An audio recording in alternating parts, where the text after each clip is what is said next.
Nina akatambi k'omubaka wa Parliament owa Igara East ye Mike Mawanda. Mike Mawanda ndoza ye mwogezi wa PLU ya mukulu Muhoozi Kainerugaba.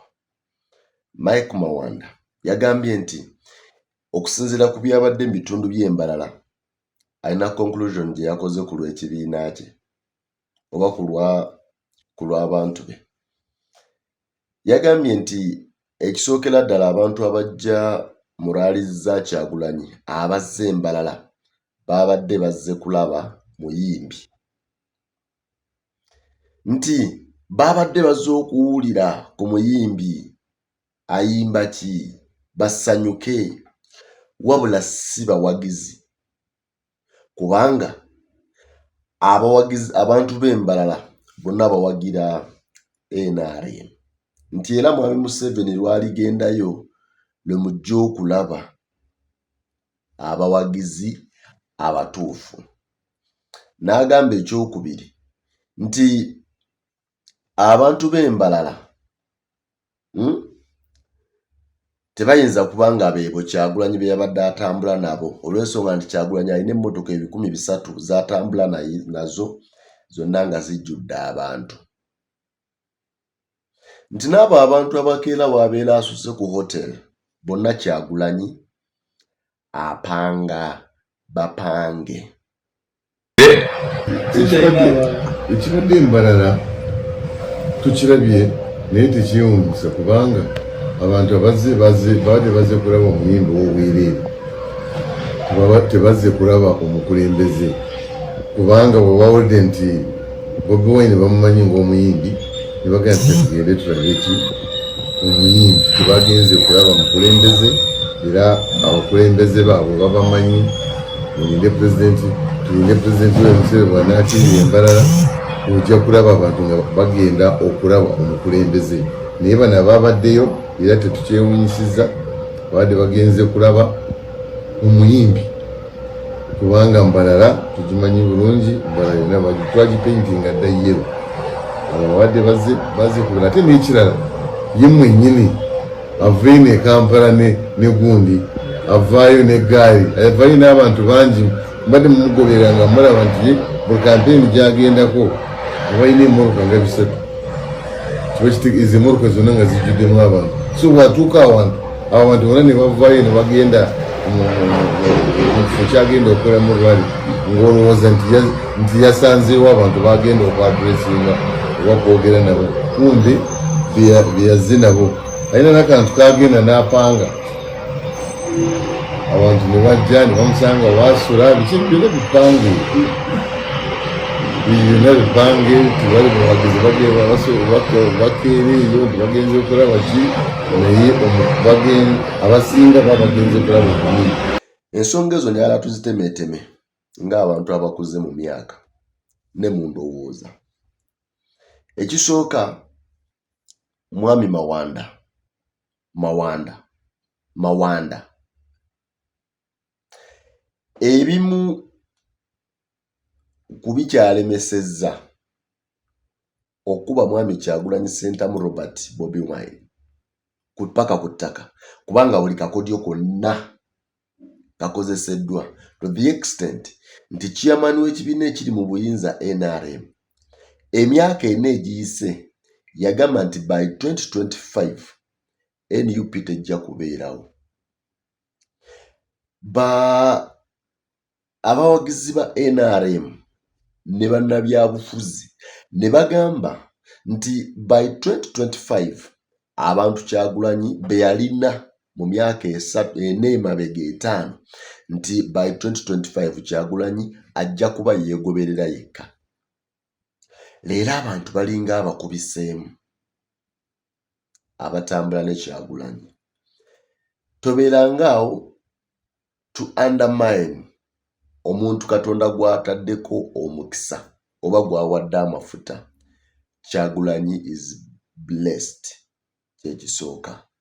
Kyakubiri, he is really powerful and he is representative of like 40 millions of the people of Uganda by representing.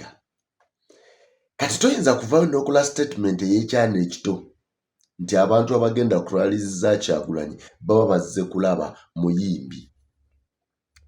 Abayimbi NRM eba nabo abasinga ne Kyagulanyi ennyimba ezisitula abantu mu ntebe ne bazina mutambula na fuso y'abayimbi nga NRM. Naye era ne mutuuka mu kitundu nga kibeetaagisa basi okusomba abantu. Ezo ssente Kyagulanyi taziina. Kyakubiri, Mbalala gy'ogamba nti nno mwagipeyintinga yellow. Kyagulanyi lwe yatongoza ekitebe kya National Unity Platform Western Region, abantu tebaalize. Kyagulanyi yali badde talina ba candidates mu bitundu by'Embalala. Ate n'ekirala, abantu b'Embalala being nti gye muzannyira kye kimu ku bitundu gye musinga okuzannyira tribal cards, kati nabo this time round baagala kwerwanako. Western Region mugikozesezza nnyo okulwana tribal cards, tribal war. Kati abantu b'Embalala bali mu kiri nti lwaki ffe abantu b'Embalala Abanyankole n'Abakiga be musinze okukozesa nga muzannya tribal cards. Balaba ngeri ki gye basobola okwerwanako ne beeyambulula ekizimuzimu ekyo kye mwabateekako. Abantu ababadde ku rwali ya Kyagulanyi ku mulundi guno Embalala baakubisizza mu baali ku rwali ya Kyagulanyi mu 2021. Osobola okunjulira gwe yabaddeyo naawe agoberedde ebintu. Abantu tebakyalaba Kyagulanyi ng'omuyimbi, abantu balaba Kyagulanyi ng'essuubi, abantu balaba Kyagulanyi nga enkwaso, abantu balaba Kyagulanyi nga ffirimbi y'enkyukakyuka. Wano mu Uganda ne Mwami Museveni enkyukakyuka agyagala, ne Mwami Muhoozi enkyukakyuka agyagala, Mugisha Muntu, ba Dr. Kizza Besigye enkyukakyuka buli muntu agyagala for real. Omanyi lwaki? Nti ne Mwami Museveni wadde nga ye mukulembeze w'eggwanga, naye akimanyi nti waliwo abali enguzi ne bava mu kulya enguzi ne bafuuka ababbi kkungwa nga babba ssente y'omuwi w'omusolo. Ne Mwami Museveni enkyukakyuka agyagala kuba yali yeekubiddeko enduulu mu b'obuyinza ng'ettaka lye ery'eggomba balikubako kyapa kirala. Kitegeeza naye enkyukakyuka agyagala. Ne Mwami Museveni enkyukakyuka agyagala kubanga akimanyi wadde ye abaana be tebabajjanjabira kuno n'abazzukulu, naye akimanyi nti mu malwaliro eddagala tewali. Ekirala, okugamba nti Kyagulanyi atambula n'olwebeeya lw'abantu nti era abantu abo be babeera ku rallies ze kiri fine.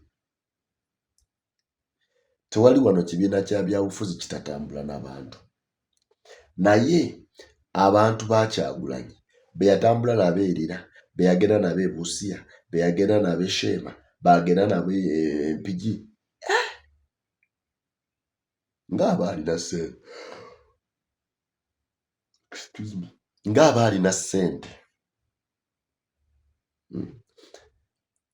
Abantu be baakwatidde mu bitundu by'Embalala baatugambye nti abasinga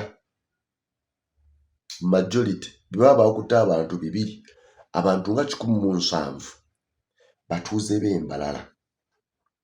Kyogamba nti abo nabo baava ne Kyagulanyi e Kampala. Okunafuya Kyagulanyi kigenda mwongera maanyi. Nze nali nkola interview omu ku bakulu mu NRM najja akola statement nti Kyagulanyi muyimbi era Kyagulanyi tugenda mwaniriza ajja ayimbire Mwami Museveni e Kololo.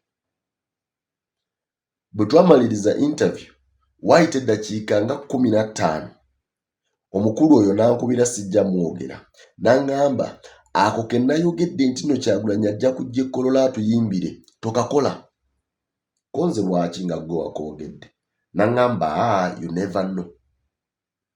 Ebintu by'ensi bikola ki? Ebintu by'ensi bikyuka. Busobola okukeera enkya nga Kyagulanyi ye mukulembeze w'eggwanga. Okulowooza nti Kyagulanyi yaggwako bye bimu ku bisinza omwongera amaanyi. Okulowooza nti Kyagulanyi talina kyagamba, eyo bw'agenda mu bantu bamulaba ng'alina kyagamba, era kirala ku bisinze okumwongera amaanyi.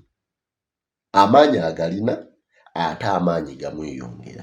Era in actual senses Byabakama bw'anaaba mulambulukufu alitubuulira. Bw'aliba omulambulukufu alyogera eri ensi eno nti obululu Kyagulanyi bwe yafuna mu 2021 obutuufu bugenda kweyongerako with 40% mu 2026.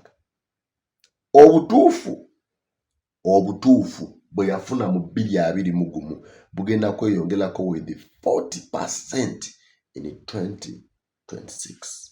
Nze batte.